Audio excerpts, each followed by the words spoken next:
Good afternoon. Secretary Cohen has to leave for the White House shortly for an announcement on NATO, so he'll read a statement, take a question or two on the topic at hand, and then Dr. Hamre is here to take further questions. Actually, I won't even read a statement. The statement is too long for me to complete before leaving for the White House, so perhaps I could just summarize. As some of you are aware, we are about to issue a QDR report in the near future. Hopefully, hopefully it will be unveiled next Monday, and then I will go to Capitol Hill to testify in the Senate on Tuesday, and then again in the House on Wednesday. Some of this material, of course, has been reported in part in the press, but I hope to give you at least a complete overview of the process next week. The one thing that I have found that we were not adequately able to address has to do with the Office of Secretary of Defense. As I indicated earlier, that there are many people in the Pentagon and elsewhere who felt that the 6-month time frame to conduct this Quadrennial Defense Review was really inadequate. When you're talking about taking a profound and in-depth look at an institution this large, 6 months' time is really not a great deal of time to complete that kind of an analysis. It was started almost immediately after the election in November and proceeded through January when I came on at the very end of January, and I have been deeply involved in the process since February, March, April, and now, of course, into May. But I rejected the notion that we should somehow continue the effort and felt that instead we should meet our targeted deadline of May 15th. It will not actually be May 15th, but 19th, because General Shalikashvili is out of the country until then, and he will want to be present when we unveil the QDR itself and then make a presentation to Congress. And so the one area that I think that we need to focus on a good deal more analysis and effort has to do with the Office of Secretary of Defense and the military departments. I also felt that we needed to have a defense reform task force. I am in the process of completing that task force. That task force will consist of a group of experts in the field of defense who will be consulting with members of Congress, who will be consulting with top corporate leaders who have gone through the experiences of downsizing and streamlining and adopting procedures that would make their operations a good deal more efficient. And so this task force will meet with a variety of people and groups and then work very closely with me and also with the National Defense Panel, which is required to complete its report to the Congress by the end of this year. And I plan to have the task force, reform task force, meet periodically with the NDP to coordinate certainly some of their activities and analyses, then to present that to the Congress by the 1st of December at the end of this year. It's my hope that we will be able to help redesign our operations here. A good deal of progress has been made in recent years in making the operations more efficient by going to more off-the-shelf technology, by computerizing our operations, becoming more paperless as a society over here, and changing the way in which we reimburse for travel and a host of other areas where we've made significant savings. But I think much more needs to be done, and that is an area that I intend to focus on and have this panel focus upon. It's something that I need to also send a signal to the services that who I have asked to make a number of reductions in their operations. I want to also indicate to them that I intend to have a corresponding reduction in my own operations to make sure that they don't see any cutback in terms of the tooth, but see the tail continue to grow as it has almost exponentially in a number of years. So that is the purpose of my appearing before you today, to announce the formation of this defense reform task force, and to entertain any questions you might have. I will submit my statement for the record as such. I think you probably have an outline of my remarks, and you can use those for whatever purpose you have in mind. Mr. Secretary, could we ask you, do you have any targets for what the size of the reductions that you're seeking?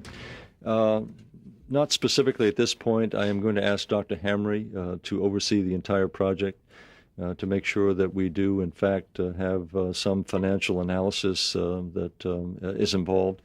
I want to make sure that we combine the best minds that we have in the corporate field with the best minds that we have also in people who are expert in defense matters. It's one thing for a corporate executive to say, here's how I achieved great savings and efficiencies that might work in the corporate world, might not work in defense. So I want to make sure that we have a proper analysis along functional lines as well as operational lines. Many of these, excuse me. Go ahead. Many of the efforts to centralize things in defense agencies or in OSD originally were proposed as efficiency measures, cutting down duplication. Obviously, you haven't done the analysis yet, but conceptually, was there something wrong with the effort of the last couple of decades that's caused this centralization? I mean, actually, I was reading Clark Clifford's memoirs the other night for easy bedtime reading. Is it as long as Clark Clifford's? Anyway, I was flipping through just a couple of nights ago, as a matter of fact, and I found in 1947, Clark Clifford was proposing essentially some of the same things that I am proposing here today, and how to get control over OSD and to get better efficiencies and to try to streamline operations. There's a great deal of redundancy in much of what we do. And essentially, it has been growing like Topsy, and we have to find ways in which we can achieve these savings. So, as I indicated, as a result of some congressional action, I'd like to take a little bit of credit for that by focusing upon the travel reimbursement process of why we don't do more in the way of buying our procurement equipment through the credit card. You would be surprised to find, for example, as was I, that roughly 75% of all the goods that we acquire are under $2,500. And yet we have example after example of having to negotiate 11 or 12-page contracts, each line having to be audited at roughly, I think it's $26 a line. And we had an example last year where a daycare center in Europe ordered roughly, I think, $1,500 worth of supplies for the party, signed an 11-page contract, and then had to have the audit conducted on the contract, which cost, guess what, $1,500.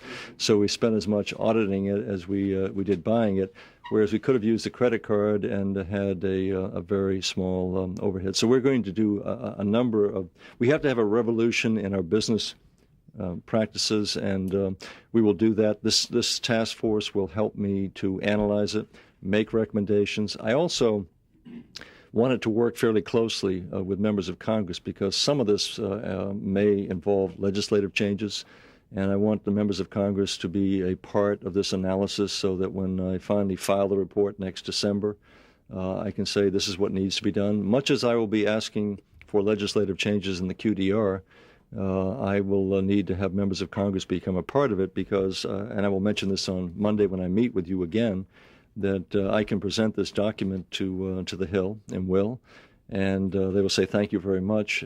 It's not etched on Mount Sinai. It needs to have the endorsement and support of members, and so they are a major portion of both the solution to our problems. So they will have to be brought on. Mr. Secretary, Charlie, you were next. Are you disturbed at all by the laser incident involving the Russian ship and the Canadian helicopter off the Washington coast this month? And did you raise the issue at all with Minister Rodionov? I did not raise that issue with him, but the allegations pertaining to that are currently still under investigation, and the answer is yes. I would be concerned any time there might be a violation of agreements pertaining to the use of lasers. Do you think there was a use of? I don't know yet. It's still under investigation. There's still some conflicting evidence about it, so we don't have a conclusive answer yet. So we're led to believe there's a photograph showing the laser beam. You can distinctly see it, and if there is, can we please have a copy of that photograph? And two, why has this been set on here? This is more than a month. This happened April 7th. We're just finding out about it today. Pat, the gentleman said it was inconclusive. We don't announce it. Well, it may be inconclusive. There's been a protest to the Russian government. The ship was manned and searched. a very inadequate search from what I read about. And then this ship is allowed to leave. We still don't know whether it was on an intelligence mission. We've got an American officer, Canadian officer who were injured, and no one sees fit to tell the American people about this. Well, I don't have a copy of any photograph. If there is a copy, I'm sure it will be made available at some future point. I think the matter is under investigation, and until such time as we have the answers, it would be, I think, premature for me to come before you and say, we've got a problem, we haven't figured it out yet what the answer is, but we will in due course. So that will take place, and as soon as we get the satisfactory answers, I'll be reporting to you. Thank you very much. Thank you. Okay, thanks. John Henry's here with more answers. What about any questions? Yeah, go right ahead. If you do. Very nice to see you all. Pat, could I answer your question? What was you? Well, as a general rule, John, a lot of the defense agencies and the OSD infrastructure over the years accreted, and the rationale was the services are duplicating efforts. Let's pull them together and invent the wheel once. The latent premise of what you're doing here is that somehow that organizational thrust of the last couple of decades either was wrong or was overdone or what. I mean, I realize that it's a broad brushstroke question, but I mean, is there any meaningful answer you can give? Well, let me tell you what we experienced when we came here back 4 years ago when we looked at the what was called the Defense Management Review. Remember the late Don Atwood that started that? And he brought together a lot of service organizations and created new defense agencies, DISA, Defense Information Systems Agency, DFAS, Defense Contract Management Command, this sorts of thing. And at the time, they advertised very large savings. They advertised savings of about $70 billion from doing it. When we got here and we did a kind of an independent audit, the savings were $42 billion. So they were still very large. They were significant savings, but not as large as had been advertised. Frankly, one of the reasons I think we're not trying to advertise big numbers right now is because it tends to create a political reality that everybody measures against. And the first thing you want to do is change our business practices and reform our way of doing business, not just politically hit a target. So I think that we're trying to avoid a kind of a superficial criteria to be measured by at the outset. Pat, I think you'll see that there's been a lot of good that's come from creating defense agencies. But as we've seen in the past, just like when we thought 10, 15 years ago the best way to get efficiency was great big computers, now the mode is really distributed computing. And when you have great big centralized operations, sometimes you deny yourself the creativity that exists in other organizations. I wouldn't say that there is not a guaranteed formula on how the panel is going to make what they're going to recommend for the future. It isn't to say that in the past that creating defense agencies was a bad idea. It really wasn't. There were some very good things. But maybe there needs to be some rebalancing, and maybe there are still some redundancies where we are doing duplicative things if you look at it from an enterprise-wide basis. So no guaranteed outcomes yet. Who specifically, do you have any idea who specifically you want to talk to in industry? I mean, is it Vance Kaufman, Kent Kressa specifically? I think, first of all, let me say it's really going to be the task force that's been asked to do that. Lots of people have been submitting recommendations to us. I think we're anxious to go outside of just traditional defense community.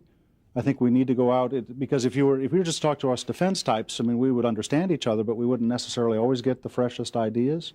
And there's some tremendous innovation that's been going on. For example, one of the best trips I ever made was to Federal Express. I learned a lot about business practices going to FedEx. Normally I wouldn't have done that, because they're not kind of traditionally a defense contractor. So there is no magic list of gurus who are going to go consult. I think that's up, the panel itself is going to look, and there are lots of great things going on in this country and industry.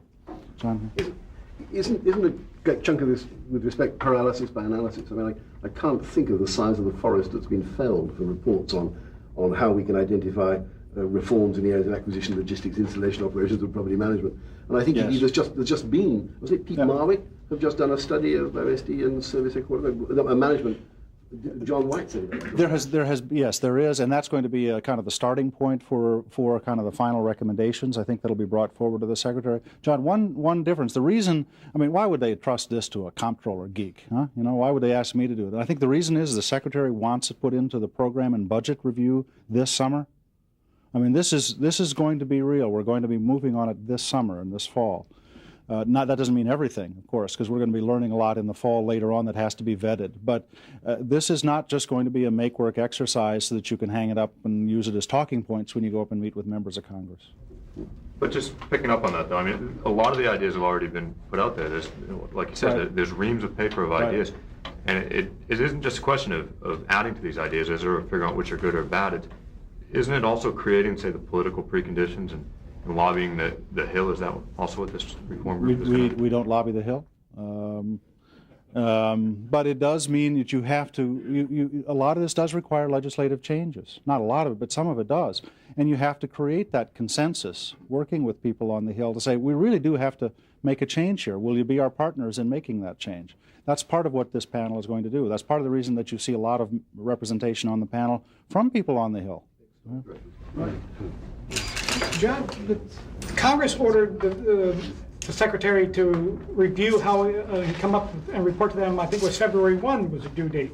Report how they were going to downsize OSD.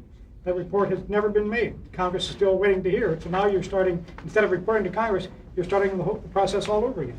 What happened to the last requirement? That report is still being developed. Great American novel. Don't do this to me. Don't do this to me. Come on, you guys. Too many staff to coordinate, huh? There was only one. They found out in the panel that there was only one essential position, it was the comptroller, and I'm pleased to report that, and my job was not eliminated. But I think that is the first. Matter of fact, when the Secretary had an informal session today with some of the people who are going to be on it, he said, first order business is OSD. I mean, I think he means that very sincerely. It has to start here. We're asking lots of people in the department to do very difficult, sometimes painful things, and he says, my credibility is on the line. I'm going to show it can start at home.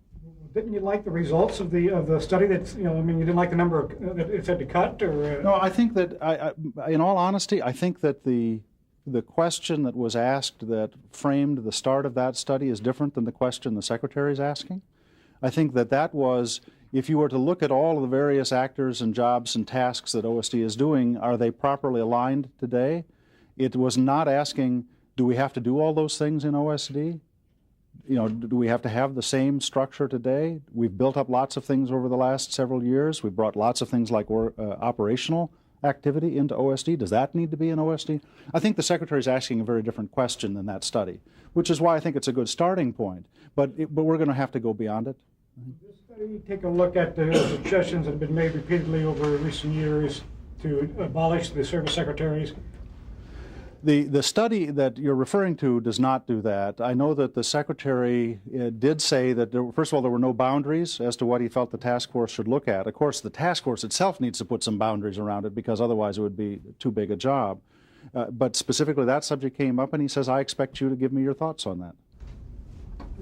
To follow up on that, a lot of the what seems to be excess that seen in OSD or is perceived that way is because of there's duplication not within OSD in a different branch, but because there's a duplication in the service, and you know, audit, for example, or logistics or things like that. But if this is a review of OSD, not just OSD. So it's more than that. So it is. There are three big features. It's look at OSD. And what do we need to do with OSD? Look at defense agencies and field operating activities, kind of the structure that the oversight comes from OSD, and then finally to look at enterprise-wide activities where we could make some reform efforts, like acquisition. You can't talk about acquisition reform without talking to the logistics people, the contracts people, contract management people, the finance people. It cuts across three different assistant secretaries here. So you've got to look at those kind of horizontally. You have to look at them as an enterprise-wide problem. And they're supposed to be looking at that as well. I think in the area of base operations, transportation, acquisition reform, real property management, things of that nature that's supposed to go. So yeah, we're going to be definitely trying to uncover these redundancies that exist either between OSD and service secretariats and field organizations.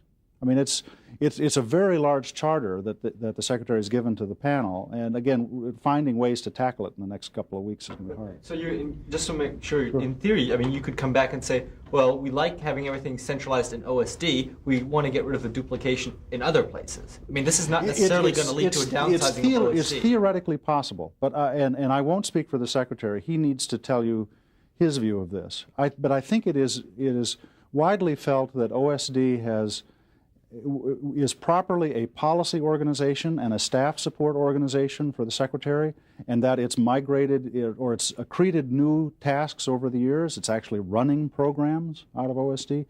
We don't think that's necessarily the best overall structure. If there's a bias, and I shouldn't say it that way, if there's a bias, I think it's the view that there's too much program administration and management coming out of OSD, and we really ought to return to our real role as being policy development, policy support for the Secretary, staff support for the Secretary, rather than actually running things. But I don't want to prejudge what the panel will say to the Secretary and what he may choose to do himself. But I do know he intends to see a much leaner, more agile OSD when it's all done. Since you're looking at such a simple task, will you also be looking at things like, privatization, 60-40 split, all of those equally easy issues to resolve? Well, again, the Secretary said he is not placing any boundary conditions on the task force. Those are big issues that are being debated in other venues, and I think he sees this as very much a management reform team. So when you get to something like 60-40, now we're in the realm of God and the angels. I mean, this is big, heavy-duty politics, and I think that you can get bogged down real quick on that. And I think he really wants to try tackling some management things first. But again, let me just tell you, he hasn't said no. But I don't think that's what he thinks is the first priority. But it will sort of be talked about maybe at the edges, because I can't see if you want to do something substantive on acquisition reform or anything else. What the Secretary said was, I want stuff that we can do as soon as possible, and that basically means things internal to OSD and the defense agencies to start with. That's going to be the first order of business. That's going to be the agenda, I think, for the first couple of months. John, an element which hasn't been mentioned here is the relationship between OSD and the Joint Staff. I mean, one of the huge developments has been the accretion of power by the Joint Staff under Goldwater-Nichols. And one has a sense that OSD is, in a way, still struggling to match the growth in power of the Joint Staff. How does this factor into this? I think Goldwater-Nichols envisioned the chairman and the Joint Staff as being the military staff for the Secretary. So as far as the Secretary's perspective is that they are part of this review as well.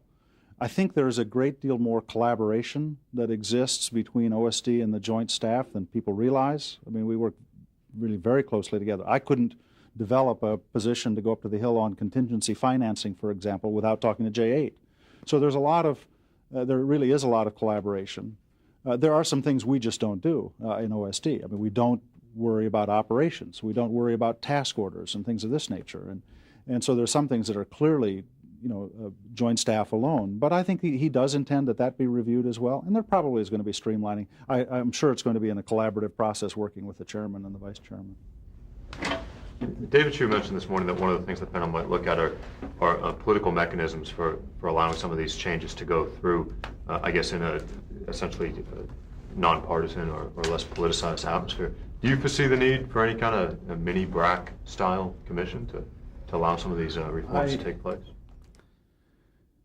What we first have to sort out are which are the ones where you genuinely need congressional action to be able to get it through, and there are going to be some. But one thing I found is that there are a lot of things that we pretend take congressional action that frankly tends to be our own regulation and our own way of doing business. And we need to develop a consensus of support to back that up, but it doesn't require legislation or a BRAC-like commission. I mean, a lot of this is stepping back and saying, well, why do we do it this way? Why do we have to do it the way we're currently doing it? And I don't think that necessarily means that you got to create another politically charged process, like a BRAC process. We are going to recommend that we have another round of BRAC review. And that's going to be hard enough to convince that we need to do it. We need to demonstrate that the long-term health and vitality of our modernization program rests on a contraction of our infrastructure. and members of Congress are very, this is a very hard thing for them to deal with. I understand that. I mean, I used to work there. But so I don't think we're going to add yet another white hot, problem in the mix right now, especially when we can do a lot of this ourselves and should be doing it ourselves. So what are your ideas, though, with or without legislation, if the department decides to, say, undertake full-scale privatization or a larger amount of privatization, and Congress comes back and says you can't? Well, let me give you an example, and the Secretary mentioned it. Of course, if you're going to undertake a privatization any more than 75 people, by regulation you have to go through an A76 study. A76 is a regulation that OMB publishes. It takes about 2 years to do an A76 study. If, on the other hand, you say, I want to think about doing business very differently, rather than having contracts and finance offices paying contracts, let's just use commercial credit cards. I can use that as a new payment mechanism, and I don't have to do an A76 study, and I can shrink my workforce by about 2,500 people. So if you think about it in a very different way, and you approach it as really a business practice change, you don't have to go through the kind of these politically very wrenching things. That isn't always the case. If you want to do a direct head-to-head, competition, private, public sector, you're going to have to go through A76. And A76 process, by and large, works. It's lengthy, it's kind of expensive, but the average A76 review that we've done, we've saved 20%. Sometimes it stays in the government, and sometimes it goes out. You and Dr. Kaminsky have been trying to overcome this disconnect between the acquisition side and the controller, your shop. Are you going to try to institutionalize this as part of this reform effort? I don't know that there's really a way to institutionalize it. I think it really has to start with a close working relationship with the people at the top and communicate to your organization that it isn't tug of war. We're all supposed to be on the same end of the rope. That ain't the way we do it around here most of the time, But it really, we're all supposed to be pulling in the same direction. And it really does rest on having a team that views it that way. I think that was the genius of Dr. Perry in pulling together a team. I think Secretary Cohen was fortunate to inherit it, but unfortunately a lot of these people now are going on to other dimensions of their lives, and I know the Secretary is anxious to try to build that kind of a team again. But I don't know that you can, blend big organizations and have it work without there just being a spirit of wanting to make it work. So no, I don't see somehow folding together the comptroller and the acquisition secretariats personally. That's what. Yeah. You mentioned percentages a minute ago. Do you have any sort of even notion from a percentage standpoint how much savings that is there a targeted number out there, $5 billion? I'm very interested. I could set a high target and then we'll fail, and everybody will measure me for failure. Or I could set a low target and everybody will just rise to mediocrity. I mean, don't pin us down right now. I think because as soon as you start doing that, you shape the way people look at the problem. I mean, I would rather find a way to, maybe these savings are way downstream. Maybe the savings show up as a better work process. Maybe the savings show up as clear sets of choices for the secretary. It isn't necessarily dollars. So I'm really not ducking it, partly because we have not postulated targets, and we are not speccing some outcome from this task force to measure us by. How about this? How many people are there, and how much money is spent on the administration? Well, look at OSD OSD itself isn't large. I mean, OSD, I think it depends on how you slice it. I mean, I think that in OSD directly there are about 2,000 people. And then there are the direct support activities that kind of serve as extended staff functions for OSD. There's probably another 2,000. I don't. So this doesn't have the costs of OSD. We can give you this, but it. They already have it that way. Oh, do they have it? Okay. It's in the package. So, I mean, OSD itself isn't all that big, but we'll have. For example, in finance, which is under me, we've got today about 25,000 people doing finance. With the business practice changes that we are adopting and are putting in the QDR, we think we'll get down to about 16,000. Okay, so we envision some very large changes in finance. But I'm familiar with the finance piece. I can't speak to the other communities yet. Give us a little time to do that. We'll be back. A couple bookkeeping questions. Does this group have a chairman, or are you the chairman? There are these ground rules dictated by a thing called FACA, which I can't remember what that stands for, but it's a process for advisory commissions. And they have not yet had their organization session. I mean, they just met this morning. The secretary invited as many as he could to talk to him, just to give him some sense of what he was after. They are going to be organizing themselves very quickly. I intend to be very heavily involved with them. I can't obviously go to every place they're going and do other things, so there will be some internal structure to the organization, but they'll do that when they have their organizing session. And one of the two, if you happen to change positions, would this not being fired. Panel, would this panel migrate with you? Is it gonna be reporting to you whether you're a comptroller or in some way? The charter says that it reports to the comptroller. So for the time being, as long as I'm comptroller, I'll be working with them. You just mentioned a number for finance from the QDR. So are there, and there's a target there. So are there targets or are there not targets? Well, let me tell you what happened during the QDR process. There was lots of internal task forces to look at things of this nature. I leaned on my community very hard, and I said, we're going to sign up. We're going to sign up for some big savings.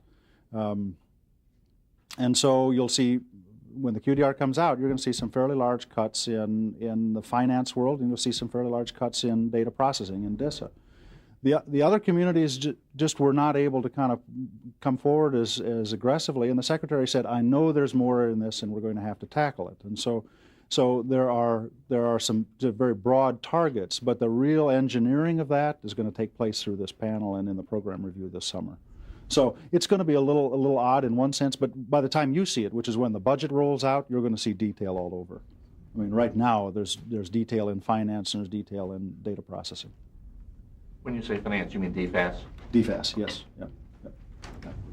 Can I ask you one other thing? How are you dealing with the lack of a supplemental? Well,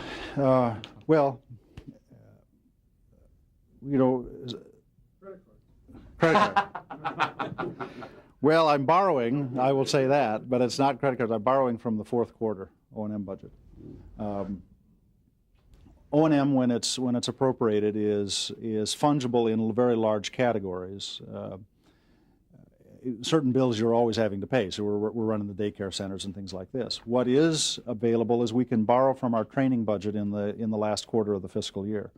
So we have, for all practical purposes, used the last 3 months' training budget to take care of the costs of Bosnia operations so far. We are getting very desperate. Now, the Senate has acted on the supplemental, and that gives us confidence that we're going to be able to get the funding. The House had a little bit of a hiccup today. The rule governing the debate of the supplemental was voted down. I think that it's I think it's just part of the fun of watching the legislative process, and it'll get straightened out here within 24 hours. I'm confident of that. No. Well, the thing is this: is as long as you know it's coming, as long as you know the supplemental is coming, then we can continue to basically use final quarter training funds. The moment we say it's not done, boy, then it's going to be a crisis. We'll have to literally turn off all of the training exercises at the National Training Center, things of that nature. We're not there yet because the people we work with have actually said, you don't have to worry. We're going to get you a supplemental. It's taking longer than we thought, and the environment is more complicated, obviously. But our committees have been very, very reassuring to us. But the Senate bill has a provision in it that the White House won't accept the continuing resolution. The government never ends.